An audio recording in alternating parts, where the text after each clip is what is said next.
Seguimos y continuamos con nuestra serie de ancianos y diáconos en su recta final, mis hermanos. Primera de Timoteo capítulo 3, versos del 8 al 13. Dice la palabra del Señor así: los diáconos asimismo deben ser honestos, sin doblez, no dados a mucho vino, no codiciosos de ganancias deshonestas, que guarden el misterio de la fe con limpia conciencia, y estos también sean sometidos a prueba primero, y entonces ejerzan el diaconado si son irreprensibles. Las mujeres asimismo sean honestas, no calumniadoras, sino sobrias, fieles en todo.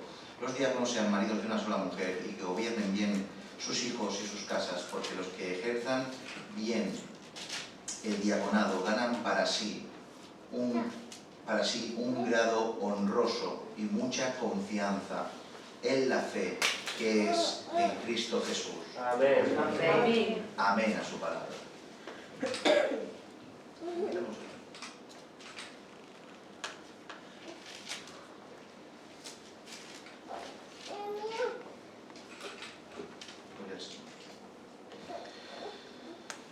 En el día de hoy, en cuanto a los diáconos, intentaremos tratar los dos últimos puntos que nos quedan para nuestra exposición referente a ellos. En el primer sermón estuvimos hablando sobre qué es un diácono, ¿recuerdan? ¿Qué es un diácono y cuándo surgió este oficio en medio de su iglesia? En el segundo sermón, en cuanto a esto de los diáconos, estuvimos hablando de cuáles son sus funciones y tareas. Y pudimos resaltar lo que no es un diácono, pero sobre todo la gran importancia de estas tareas en medio de la congregación. Y también estuvimos hablando de qué manera deben escogerse estos diáconos en medio de su pueblo. Y hoy atenderemos lo que tiene que ver con los requisitos, y créanme que tenía la intención de en el día de hoy terminar con esto y tratar el último punto, pero probablemente, que lo daremos, si el Señor lo permite, el miércoles, dándole finalidad a este tema, si el Señor lo permite. Amén. Amén. El que tiene que ver con si una mujer puede ejercer la diaconía en medio de una iglesia local. Como ya dijimos con anterioridad, no nos va a llevar mucho tiempo hablar de los requisitos de los diáconos como nos ha llevado con los ancianos, ya que muchos de ellos ya los hemos explicado cuando tratamos estos asuntos y los requisitos justamente de los ancianos de una iglesia local. Por tanto, para no ser tedioso y reiterativo en lo mismo, aquellos requisitos que en su momento estuvimos hablando, en el día de hoy no los repetiremos, ya simplemente cuando pasen por ellos y vean que en la sección donde hablamos de la diaconía de los diáconos y sus requisitos no se hablan de ciertos requisitos mencionados en estos versos que leemos, solo hace falta ir un poquito atrás, mirar los sermones donde están estos requisitos en la serie que tenemos, que nuestro hermano Joe bien ordena en el canal de YouTube, y poder averiguar y saber a lo que se refiere. El listado de requisitos de los diáconos los encontramos recopilados en nuestro texto de referencia, obviamente, 1 de Timoteo, capítulo 3, y a esto se le debe sumar lo que encontramos en Hechos 6, ya que estamos hablando que en Hechos 6 está el fundamento, está aquel momento en el cual los diáconos tomaron relevancia en medio de la iglesia local. Y también tenemos que tratar, aunque sea bastante por encima, lo que encontramos en Romanos en cuanto a dones y capacidades se refiere, que nombraremos una de ellas. Dicho listado de requisitos, entonces quedaría de la siguiente manera. Según Timoteo 3, los requisitos son honestos sin doblez, no dados a mucho vino, no codiciosos de ganancias deshonestas, que guarden el misterio de la fe con limpia conciencia, irreprensibles, marido de una sola mujer, que gobiernen bien sus hijos y sus casas. Según Hechos 6, buen testimonio, llenos del Espíritu Santo y sabiduría. Y según Romanos 12, atenderemos a el don dado por Dios, dado por gracia del servicio. Como hemos dicho, y para no ser tediosos ni repetitivos, lo que nos quedaría por mencionar sería lo siguiente: lo que ya hemos mencionado y lo que nos quedaría para mencionar el día de hoy: honestos sin doblez, que guarden el misterio de la fe con limpia conciencia, llenos del Espíritu Santo con sabiduría, lo que encontramos en Hechos 6, y el servicio que encontramos en Romanos 12. ¿Me siguen, no? Amén. Comencemos con lo que encontramos en el libro de los Hechos. A mi modo de ver, los requisitos que encontramos en el libro de los Hechos tienen que ver con el cimiento de todo esto, ya que apunta a los requisitos más básicos y fundamentales para cualquier función dentro de la congregación. Estos requisitos apuntan al fundamento. Sin esto no se puede hacer no la diaconía, sino absolutamente nada dentro de la Iglesia, ni como creyente. En primer lugar, nos habla del buen testimonio, algo que ya hablamos en los sermones anteriores, pero por encima, el testimonio está ligado a ser testigo de Cristo. ¿Se acuerdan cuando leemos esto? A ser testigo de Cristo. Y manifestar esa verdad, ser testigo de Cristo, tener testimonio por medio de nuestro discurso y por medio, cómo no, de nuestros hechos. Nuestras palabras y nuestros hechos nos hacen ser testigos y dar testimonio de nuestro Señor Jesucristo. Este requisito está completamente ligado a lo que encontramos en 1 Timoteo capítulo 3, referente a la irreprensibilidad. Tener buen testimonio está ligado a la irreprensibilidad. Según su etimología, irreprensible viene a significar inculpable, sin reprensión, que no se le puede culpar. En otras palabras, que no hay un motivo bíblico ni judicial para que seas reprendido a tal grado y magnitud que seas descalificado para seguir sirviendo en dicho ministerio, o en este caso, en dicho oficio. Por tanto, ser irreprensible propicia ser un excelente testigo de Jesucristo y por ende tener buen testimonio. ¿Entienden esto? Muy rápido, obviamente. En segundo lugar, nos habla de ser llenos del Espíritu. Llenos del Espíritu. Esto nos hace contemplar dos verdades esenciales e imprescindibles. Tener al Espíritu Santo en sí es una verdad que no se puede eludir. Sería absurdo plantearse la posibilidad de que alguna persona en medio de su congregación pudiera ejercer algún cargo de responsabilidad sin haber tenido la experiencia del nacimiento de nuevo y por ende la experiencia de la visitación y morada del Espíritu Santo en su vida. Es un absurdo pensar eso. Y también que vivas lleno de Él en toda la medida y dimensión que puedas. Tenemos que hacer una diferencia entre recibir al Espíritu Santo o ser bautizado en el Espíritu Santo a ser llenos del Espíritu Santo. Hay que hacer una diferencia entre recibir o ser bautizados en el Espíritu a ser llenos del Espíritu Santo. Por un lado tenemos el bautismo en el Espíritu o recibir al Espíritu, que en resumidas cuentas, este bautismo en el Espíritu es una experiencia que todo creyente experimenta en el momento de nacer de nuevo. Y no tiene que ver con hablar en lenguas o experimentar algún tipo de don en particular. Es una experiencia que cada uno la describe con sus palabras, que viene a reflejar la sensación mental espiritual de haber sufrido el milagro de la regeneración. Amén. Recibes ese bautismo en el Espíritu. Amén. Recibes la visitación permanente del Espíritu Santo. Es por eso que leemos en 1 Corintios capítulo 12-13 que porque por un solo Espíritu fuimos todos bautizados en un cuerpo. Pero el otro lo encontramos como requisito en Hechos 6, el que encontramos como requisito en Hechos 6, llenos del Espíritu Santo, es otra cosa. Esto, a diferencia del bautismo, solo ocurre una vez. La llenura ocurre en diferentes ocasiones a lo largo de la vida del creyente. Mientras que el bautismo lo sufrimos todo una vez a lo largo de nuestra vida cuando nos encontramos con el Señor, la llenura es algo que ocurre en reiteradas o diferentes ocasiones a lo largo de la vida del creyente. Pero esto no pasa cada vez que al creyente, al cristiano le apetezca, sino cuando el recipiente, o sea, cada uno de ustedes, de nosotros, el recipiente, es el adecuado para ser el receptor de dicha gracia divina. Cuando el recipiente es adecuado, somos receptores de esa gracia divina, somos capaces de recibir de su Espíritu y ser llenos, ya que no hay fracturas en nuestra vasija.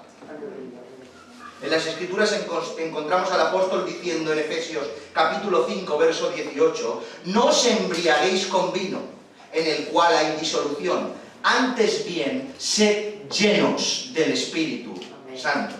podemos ver cómo el apóstol empuja a los creyentes a ser llenos del Espíritu. Por tanto, está en un contexto de deseo y voluntad. El apóstol empuja a los creyentes y los creyentes están puestos para que tengan deseo y voluntad, no solo de haber recibido el Espíritu Santo en su momento, sino vivir a rebosar de él. Amén. Es una tarea que nosotros individualmente tenemos que ejercer, desarrollar para que el Espíritu venga a nuestras vidas y seamos llenos de continuo. Por tanto, ser lleno del Espíritu Santo, obviamente previa voluntad divina, el hombre de Dios tiene que disponer su vida para ser objeto y receptor de dichas dádivas. Y eso no se hace así porque así de fácil. Pueden pasar años sin experimentar esa llenura. Incluso me atrevería a decir que en ocasiones nos encontramos con cristianos que nunca la experimentaron por su manera de vivir tan llana y tan plana. Salvo sí, pero una manera llana y muy plana de vivir. Ya que ser llenos del Espíritu Santo requiere algo vital, una subyugación total del yo. Una subyugación, estrangularte a ti mismo, tu propia carne, para que la voluntad de Dios sea la que impere en tu vida. Por medio de esa voluntad, acompañada de la gracia divina, Dios deposita sus bienes en dichas vasijas para que ejerza diferentes funciones. Hemos leído en muchas ocasiones en el libro de Éxodo 28, capítulo 28, capítulo 31, cómo el Señor llenaba del Espíritu a ciertos individuos y al mismo tiempo los capacitaba para poder desempeñar ciertas tareas específicas. Sin esa llenura era imposible el ejercicio de dicha tarea, porque no es para todos, solo para aquellos que son llenos del Espíritu Santo. Es por eso que, conociendo esta diferencia, sabemos con exactitud cuál es el requisito que se le pidió a los diáconos de Hechos 6. Sabemos lo que... Buscar entre vosotros ¿a qué? A gente salva, no, cualquiera podría ser. A gente que tiene el Espíritu Santo, todos tenían el Espíritu Santo. Sino uno de los requisitos de entre medio de toda la iglesia del Señor que tiene el Espíritu, buscad entre vosotros aquellos que viven llenos del Espíritu. Aquellos que viven de continuo a rebosar del Espíritu Santo. Que fueran hombres dispuestos a ser utilizados por Dios. Obviamente no se puede mantener uno así siempre. Pero sí que es verdad que se tienen que buscar hombres que tengan el deseo continuado de que Dios opere en sus vidas. Que no son planos, sino que desean que el Señor haga cosas en su interior. Que quieren poner parches en su vasija para que no se diluya y se evapore el agua que el Señor da del cielo. Y que se quede retenida para poder vivir cada día más lleno. ¿Entienden la diferencia? Vaya requisito, ¿no? En tercer lugar nos habla de la sabiduría. Esto va lento. Cuando hablamos de sabiduría también tenemos que hacer una diferencia entre lo que es sabiduría y lo que es conocimiento. Hay una diferencia entre lo que es sabiduría y lo que es conocimiento. Y el requisito es que tengan sabiduría. Mientras que cuando hablamos de conocimiento nos referimos a todas esas cosas que vamos aprendiendo a través de los años, tras el estudio continuado de las Escrituras, el oído puesto en los sermones de aquellos que nos enseñan, y adquirimos conocimiento necesario e imprescindible bíblico, la sabiduría, esto tiene que ver con conocimiento, cuando hablamos de sabiduría, tiene que ver con aquellas cosas que hemos aprendido en base a la práctica de dicho conocimiento y la experiencia que esto nos aporta. ¿Entienden esto? Tiene que ver con aquellas cosas que hemos aprendido en base de la práctica y la experiencia, lo que produce en la persona cosas tan vitales y necesarias como, por ejemplo, el discernimiento. El discernimiento no se adquiere solo por el conocimiento, sino por el conocimiento puesto en la práctica y la experiencia que te ayuda a discernir el entorno y todo lo que te rodea. Yo no sé si les ha pasado a ustedes alguna vez, Pero yo me he encontrado con hombres inteligentes al extremo, que asustan, que lo saben casi todo de casi todo, sin embargo, con tan poca sabiduría. Llenos de datos, llenos de oratoria, llenos de conocimientos, pero vacíos de discernimiento, sin capacidad de comprender la situación que les rodea, siempre desacertados, desenfocados, perdidos, equivocándose en sus decisiones, porque a pesar de ser inteligentes, siguen siendo inexpertos. Tienen inteligencia, pero no sabiduría.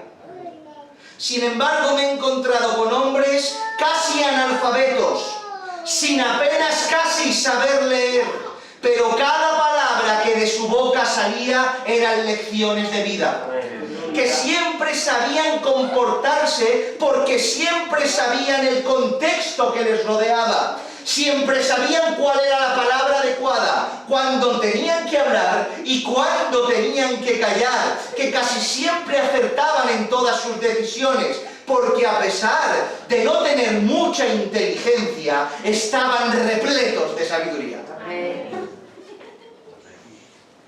Es por eso que el requisito es diferente del apto para enseñar, por eso lo he anotado aquí, por eso lo hablamos. Es diferente. Y es por eso que se exige al diácono no tanto conocimiento, que obviamente lo tiene que tener como cristiano que es y para el desempeño de sus funciones. Claro que sí, necesita tener conocimiento, pero el requisito no tiene que ver con el conocimiento, sino más bien tener sabiduría para saber discernir lo que ocurre y siempre tomar las decisiones apropiadas en cada momento en lo que respecta a su servicio y diaconía. Amén. ¿Cómo si no sabrá tener el equilibrio entre extender la mano de misericordia y retenerla en base a aquello que tiene delante? ¿Solo con datos y conocimiento?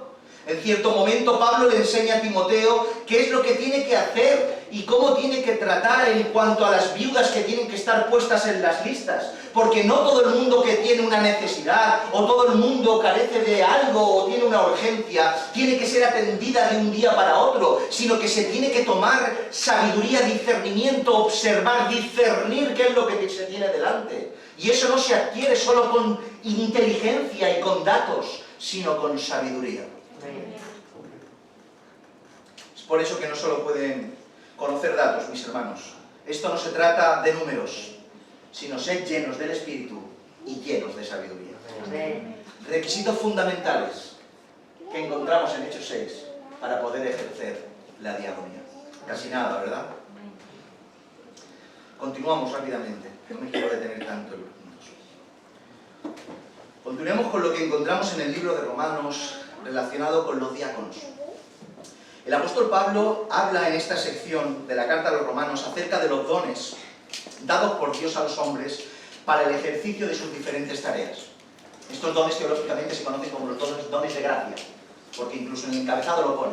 Son dones que Dios da para el ejercicio de diferentes tareas que encontramos en Romanos 12. Y entre estos dones encontramos uno de ellos muy relacionado con el diaconado y su servicio. Y tiene que ver con el don de servicio que encontramos en el versículo 7. Dice, o si de servicio, en servir.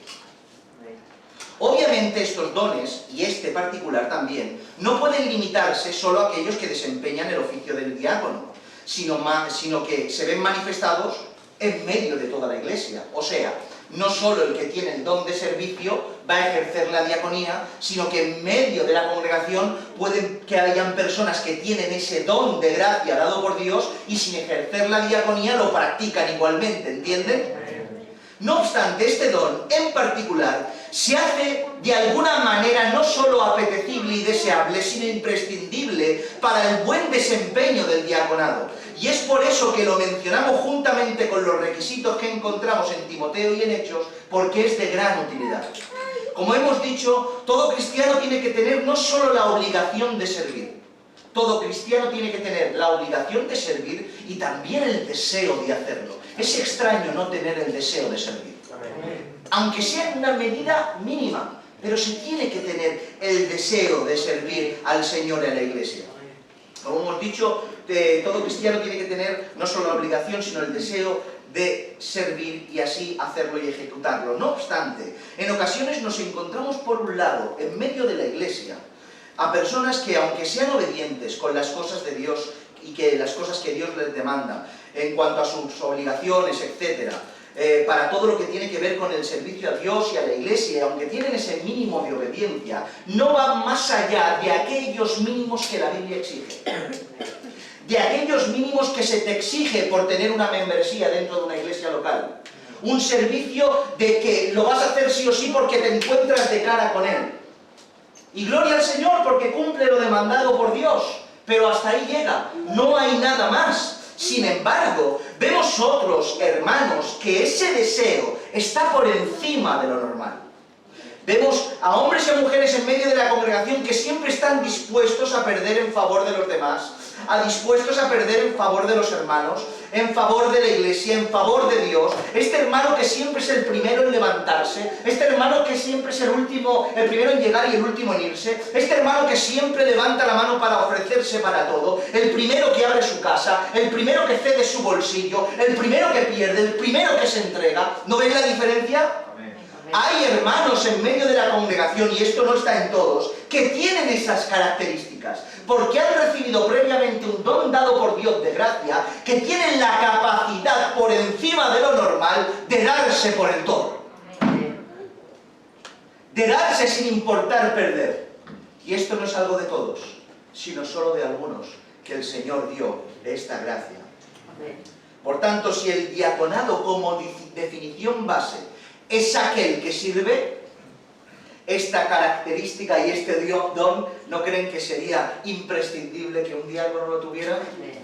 Que no estuviera en los mínimos y solo ayudara, hiciera y sirviera en aquellos mínimos que la Biblia establece, sino que siempre viviera por los máximos. Y ahora sí, vayamos a los requisitos que nos faltan por analizar, que encontramos en la porción directamente de nuestros textos que leemos cada día en 1 Timoteo capítulo 3, que tiene que ver con la honestidad, con no tener doblez y que guarden el misterio de la fe con limpia conciencia. El primer requisito que nos encontramos es que los diáconos deben ser honestos. Lo primero que nos viene a la mente cuando hablamos de ser honestos, estoy seguro que la mayoría tiene que ver con ser sinceros. ¿Verdad? Ser honesto es ser sincero. Y aunque es cierto que una persona honesta por asociación tiene que ser sincera, no es exactamente lo que la palabra significa y lo que la palabra honesto apunta. La palabra honesto, definición del diccionario, viene a significar decente, decoroso, viene a significar recatado, pudoroso, viene a significar razonable y justo. Viene a significar probo, que viene a significar formal, recto y honrado. Fíjense lo que significa honesto. La palabra que encontramos para honesto en el griego, en nuestro texto, viene a ser venerable, honorable, serio. ¿No le hace bien esto? Venerable, honorable, serio. Creo que una vez conocemos esto, esta palabra toma en nosotros una dimensión muchísimo más grande que la simple asociación de que honesto tiene que ver solo con ser sincero, sino que va mucho más allá.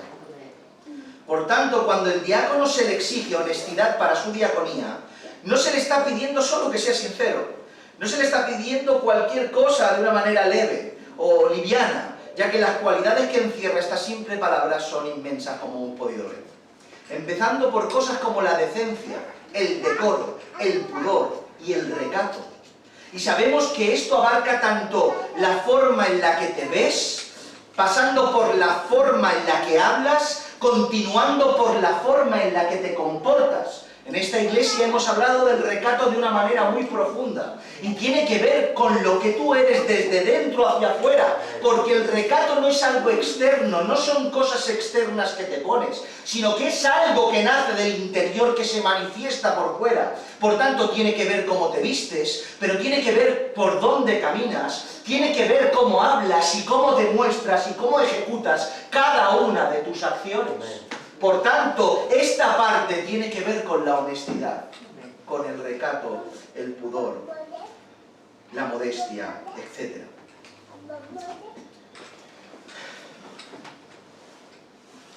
Continúa con el ser razonable y ser justo. Aspectos que demandan tener un buen oído. Para ser razonable y justo tienes que saber prestar tu oído y escuchar la situación para emitir un buen juicio en base a lo que escuchas, contrastado por la verdad de las Escrituras. Un buen sentido de la moralidad bíblica y la empatía. Tenemos que saber ponernos en el lugar de la persona que tiene dichas necesidades y carencias, pero no como lo demanda la sociedad, sino como lo demanda la Escritura. Por tanto, he aquí el conocimiento que antes hablábamos, que tanto se necesita también.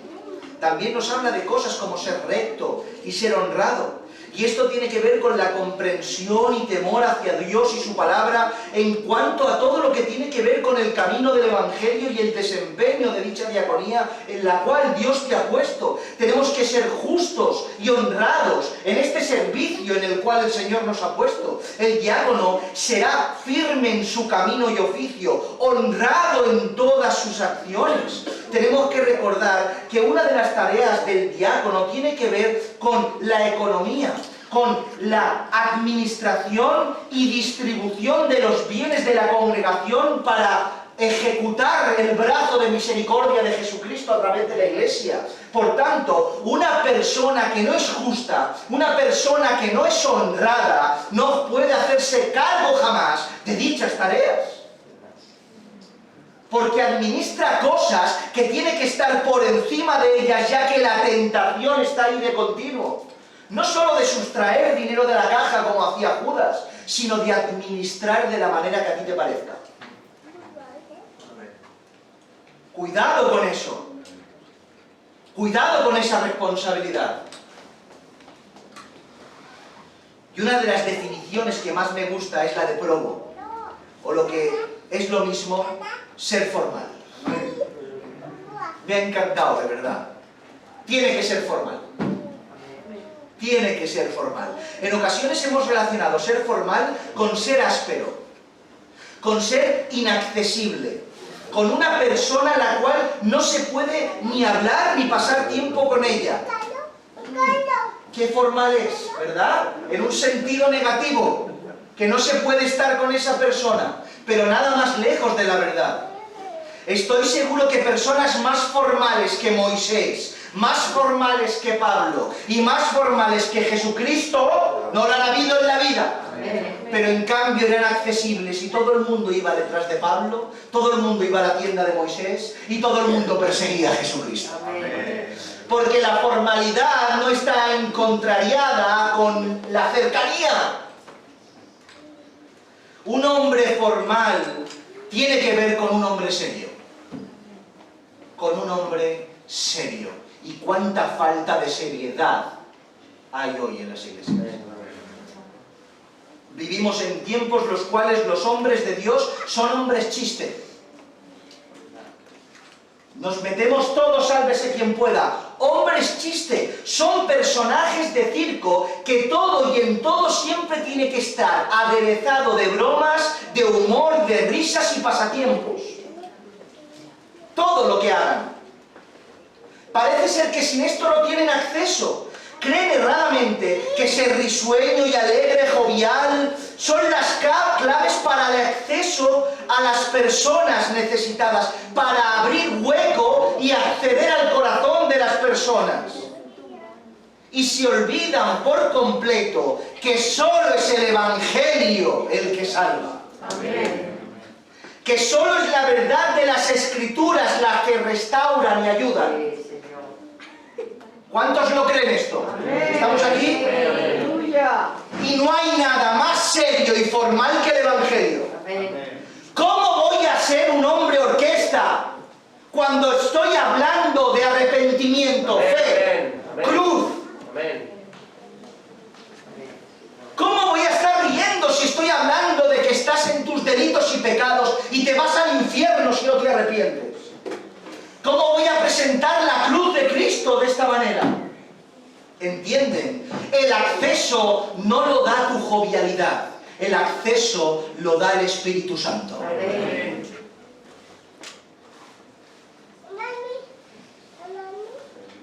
Un hombre formal es aquel que toma en serio todo aquello que hace. Y aunque nos es lícito reír, aunque tenemos que ser amenos y accesibles, debemos ser formales, debemos ser serios, debemos darle solemnidad a todo lo que hacemos y entender que lo estamos haciendo para Dios. Quiero diáconos accesibles, obviamente no cada día con la cara de un juez, pero los quiero serios y los quiero formales. No yo, la Biblia. Por tanto, el diácono, el cual se encarga del cuidado de las necesidades de las familias de la Iglesia, el cual trata con los problemas y dificultades, no puede ser un hombre orquesta cual Bert de Mary Poppins, ¿se acuerdan? No puede ser, sino un hombre serio y de Dios, que viene a traer soluciones a las necesidades de la Iglesia, siendo serio y siendo formal, siendo honesto. A la honestidad le acompaña algo que va cogido de la mano, a ser un hombre que no tiene doblez. Ser honestos, sin doblez. En resumidas cuentas, un hombre sin doblez es un hombre sincero y transparente. ¿Escuchan? Un hombre sincero y transparente es un hombre que lo que ves es lo que hay. No hay otra cosa, no hay subterfugios, no hay caretas, que lo que dice es lo que es. Lo que dice es precisamente aquello que quiere decir. Lo que expresa es aquello que está en su corazón y mente, y aquello que quiere desarrollar y desempeñar. Obviamente lo hará con inteligencia, sabiduría, sabiendo discernir la situación y el contexto, sabiendo hablar cada palabra en el momento adecuado, pero sin subterfugios, sin apariencias, sin caretas. Es un hombre sin doblez. La palabra que encontramos para doblez, diálogos, viene a significar equívoco. Por tanto, no tener doblez es no ser equívoco. Porque las personas con doblez equivocan al que te escucha. Porque te digo algo que en realidad no es y por tanto en realidad no te ayuda. No te acierta, te equivoca.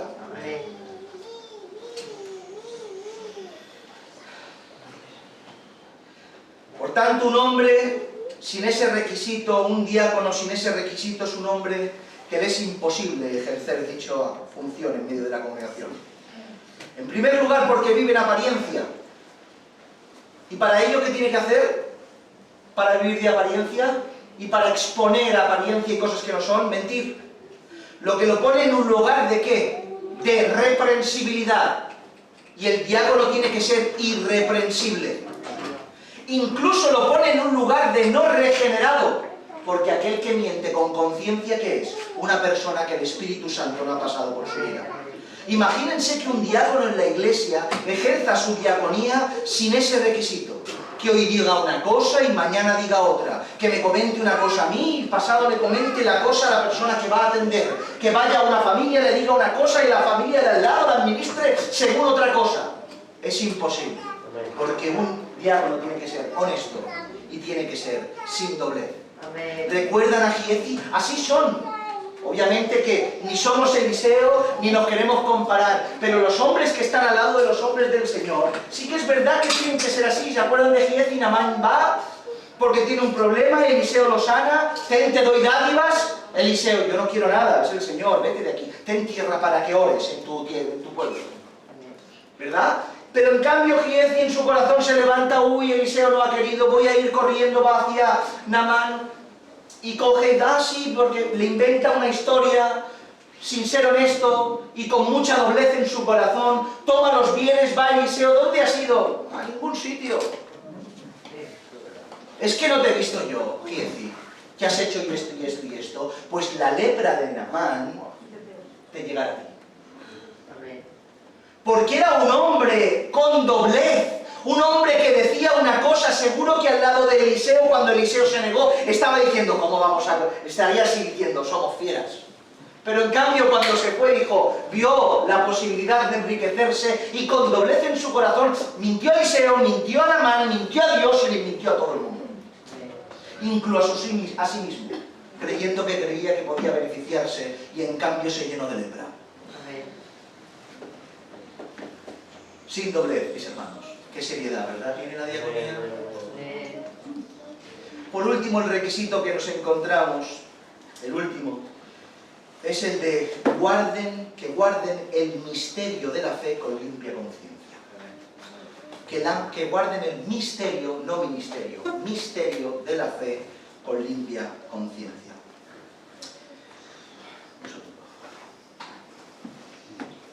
Terminamos.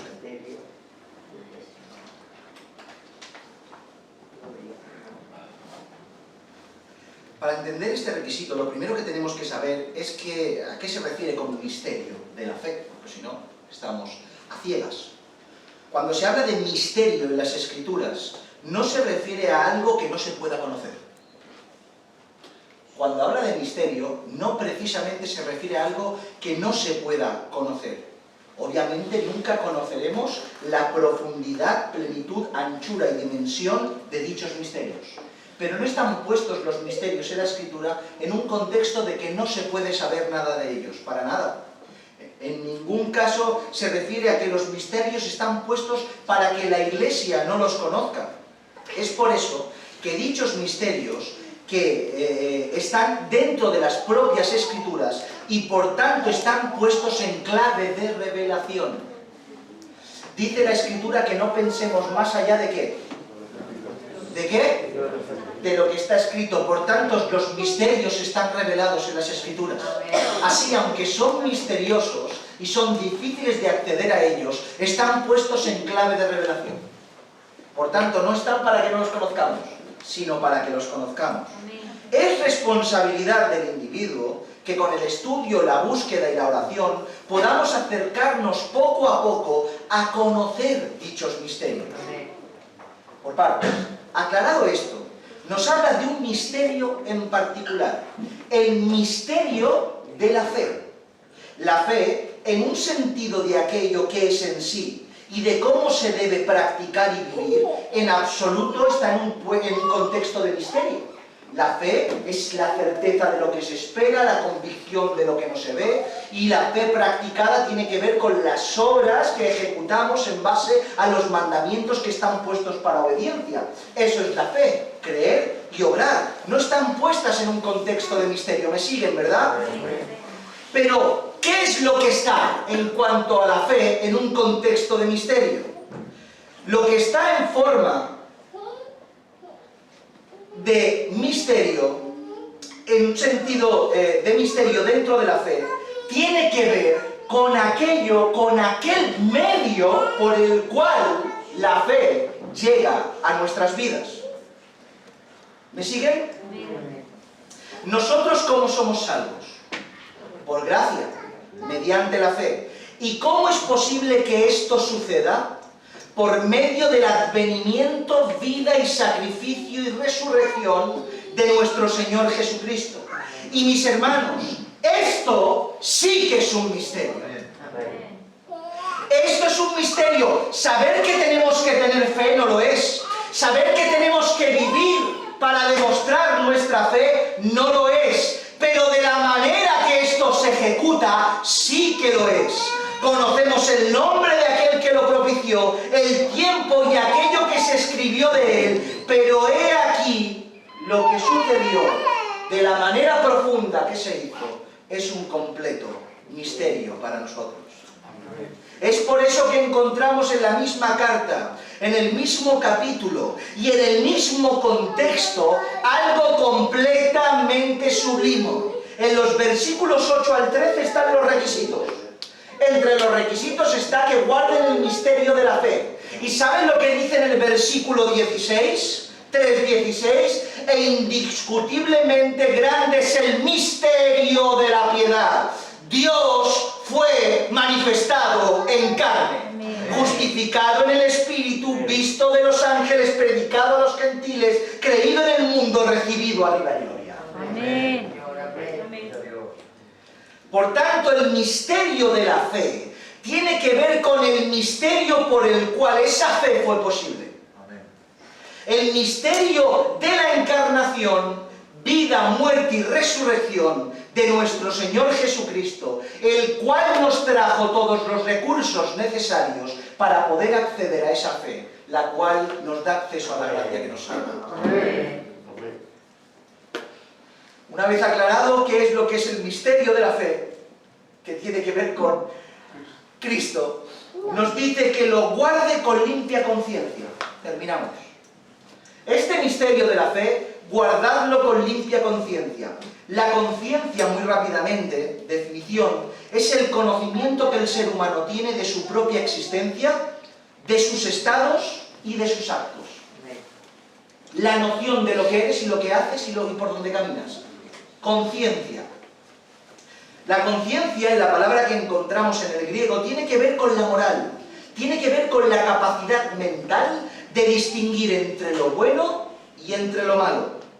Por tanto, en resumidas cuentas, en base a lo que uno entiende por lo que es bueno y lo que es malo, sumado a los actos que ejecuta, tendrá una limpia o una mala conciencia.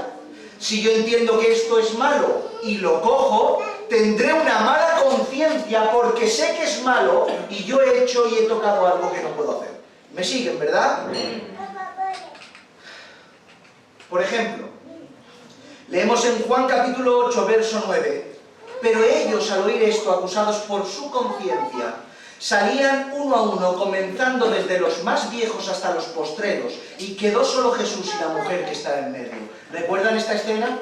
Le traen a los pies del Señor una mujer encontrada en el mismo acto de adulterio y un montón de personas para apedrearla, y después de que el Señor habla y les dice: quien esté limpio de pecado tire la primera piedra, desde el más viejo hasta el más joven comenzaron a salir, porque examinaron sus conciencias y sabían que no tenían licencia para poder arrojar esa piedra, ya que tenían pecados ocultos. Acusadas sus conciencias en base a su discernimiento de lo bueno y lo malo, las acusaron de una forma negativa y se marcharon. Pero por otro lado podemos leer lo que encontramos en 2 de Corintios capítulo 1 versículo 12.